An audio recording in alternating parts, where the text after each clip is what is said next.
పాకిస్తాన్ అధీనంలో ఉన్న కశ్మీర్ భూభాగం గురించి కేంద్రం తన పని తాను చేసుకుపోతుంటే కశ్మీర్ను పాలిస్తున్న నేషనల్ కాన్ఫరెన్స్ అలాగే అక్కడి ఇతర పార్టీలు ఫ్రస్ట్రేషన్ గురవుతున్నాయి. పాక్ ఆక్యుపైడ్ కశ్మీర్ను భారత్లో కలిపేస్తామని చెబుతున్నారు కదా, ఇంకా ఎంతకాలం అంటూ తమ అక్కసును అసెంబ్లీ సాక్షిగా వెళ్లగక్కుతున్నారు అక్కడి పాలకులు. అలాగే కశ్మీర్ చివరి రాజు హరిసింగ్ను దేశద్రోహిగా చిత్రించడానికి చేస్తున్న ఒమర్ అబ్దుల్లా ప్రయత్నాన్ని విపక్ష బీజేపీ నేతలు తీవ్రంగా ఖండిస్తున్నారు. ఈ ఫ్రస్ట్రేషన్లో ముఖ్యమంత్రి ఒమర్ అబ్దుల్లా ఫ్రస్ట్రేషన్కు గురవుతున్నారా అన్న వ్యాఖ్యలు వినిపిస్తున్నాయి. పాక్ ఆధీనంలోని కాశ్మీర్ను ఎప్పుడు కలిపేస్తారు? ఫ్రస్ట్రేషన్ ప్రదర్శిస్తున్న ఒమర్ అబ్దుల్లా. కేంద్రాన్ని పొగిడిన అబ్దుల్లా మాట మారుస్తున్నాడా? జమ్మూ కాశ్మీర్లో మారిన పరిస్థితులతో అభివృద్ధి పరుగులు తీస్తుందని, అందుకు క్రెడిట్ మొత్తం మోడీ ఆధ్వర్యంలోని కేంద్ర ప్రభుత్వానికి దక్కుతుందని ఇటీవల ఎంతో ఓపెన్ హార్ట్ తో మాట్లాడిన ఆ రాష్ట్ర ముఖ్యమంత్రి ఒమర్ అబ్దుల్లా తన వైఖరిని మార్చుకున్నాడా? 370 ఆర్టికల్ రద్దు తర్వాత కాశ్మీర్కు తొలి ముఖ్యమంత్రి అయిన ఒమర్ కాశ్మీర్ విషయంలో మళ్లీ తన ఫ్రస్ట్రేషన్ ప్రదర్శిస్తున్నాడా? అదే నిజమైతే అలా ఎందుకు చేయాల్సి వస్తుందన్న ఆసక్తికరమైన చర్చ నడుస్తోంది. కాశ్మీర్ అసెంబ్లీలో ఇటీవలే బడ్జెట్ ప్రవేశపెట్టిన తర్వాత అదే అంశంపై జరుగుతున్న చర్చ సందర్భంగా కాశ్మీర్కు సంబంధించి పాత చరిత్ర కూడా బయటకొస్తోంది.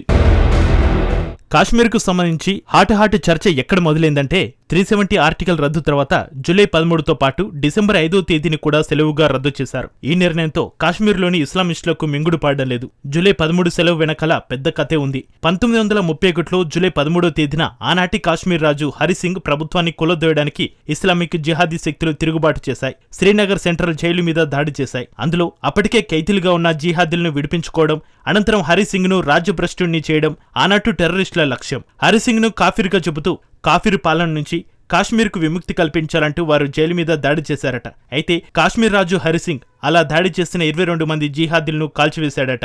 ఇది ఆనాడు ఇస్లామిక్ దేశద్రోహులకు హరిసింగ్ ఇచ్చిన తిరుగులేని ట్రీట్మెంట్. అయితే దేశానికి స్వాతంత్ర్యం వచ్చిన అనంతరం 370 ఆర్టికల్ ఏర్పాటు ఫలితంగా షేక్ అబ్దుల్లా సీఎంగా పగ్గాలు చేపట్టాడు. అలా 1948లో జూలై 13వ తేదీని షేక్ అబ్దుల్లా ప్రభుత్వం సెలవు దినంగా ప్రకటించింది.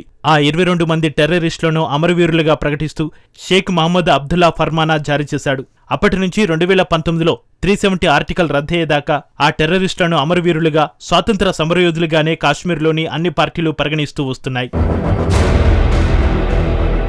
మరోవైపు 370 ఆర్టికల్ ద్వారా కాశ్మీర్కు ప్రత్యేక ప్రతిపత్తి కల్పించిన షేక్ అబ్దుల్లాకు కృతజ్ఞత పూర్వకంగా ఆయన పుట్టిన డిసెంబర్ 5వ తేదీన కూడా అనంతర కాలంలో సెలవుగా గుర్తించింది నేషనల్ కాన్ఫరెన్స్ సర్కారు. 2019లోనే ఈ సెలవు దినాన్ని కూడా మోడీ సర్కార్ రద్దు చేసింది. ఇదే ఇప్పుడు కాశ్మీర్ అసెంబ్లీలో హాట్ డిబేట్ గా మారింది.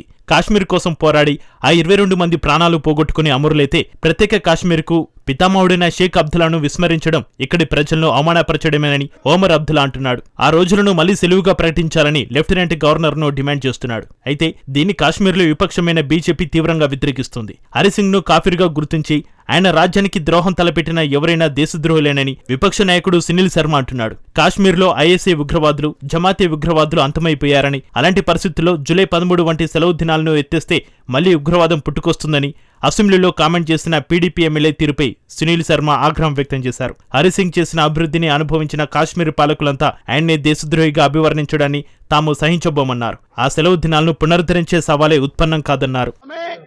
अपनी विचारधारा पे गर्व है. अपने महाराजा स्वर्गीय हरि सिंह जी महाराज जो स्टेट के लास्ट रूलर थे, जो न्याय पसंद थे, हमें उन पे गर्व है.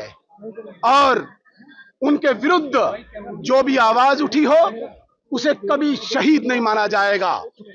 और मैंने इन्हें यह भी कहा, 2 एग्जाम्पल्स दी. जब उमर अब्दुल्ला साहब 2010 में आपने 125 किलिंग्स की थी तब भी राजद्रोह हुआ था, और 2016 में जब महबूबा मुफ्ती ने 116 किलिंग्स करवाई थी तब भी राजद्रोह हुआ था. इसलिए मैं स्पष्ट करना चाहता हूं कि 13 जुलाई जिसको ये सो कॉल्ड तथाकथित योम शहादत मानते हैं उसको हम ट्रेटर्स डे मानते हैं.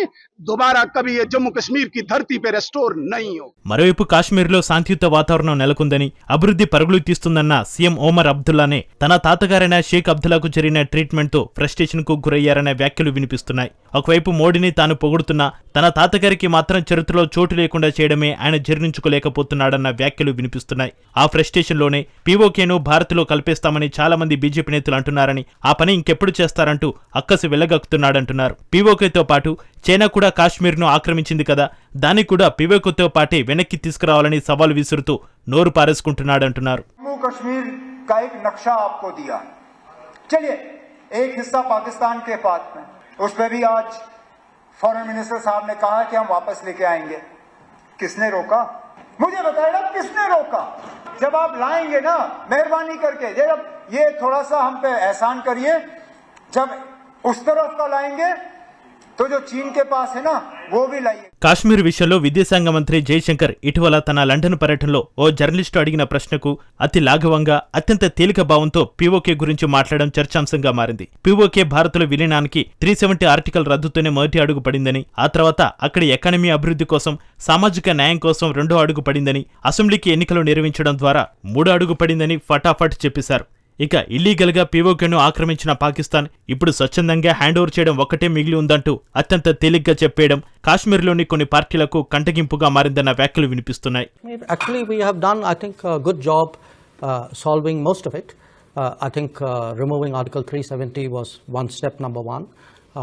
Then restoring growth and economic activity and social justice in Kashmir was step number 2.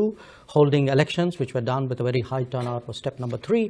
I think the part we are waiting for is the return of the stolen part of Kashmir, which is on the under illegal Pakistani occupation. When that's done, I assure you, Kashmir solved. కాశ్మీర్కు ముఖ్యమంత్రిగా ఉన్న ఓమర్ అబ్దుల్లా గతంలో మాదిరిగా ప్రత్యేక ప్రతిపత్తిలో లేడని, తాము ఇప్పటికైనా భారత్లో అంతర్భాగంగానే ప్రజల్ని పాలించాలనే సొయ్యి తెచ్చుకుంటే ఇలాంటి రెచ్చగొట్టే వ్యాఖ్యలు చేయరన్న వ్యాఖ్యలు వినిపిస్తున్నాయి. మరి ఓమర్ అబ్దుల్లా కానీ అక్కడి ఇతర పార్టీలు కానీ ఇప్పటికైనా ఈ సత్యాన్ని గ్రహిస్తారా? వేచి చూడాలి.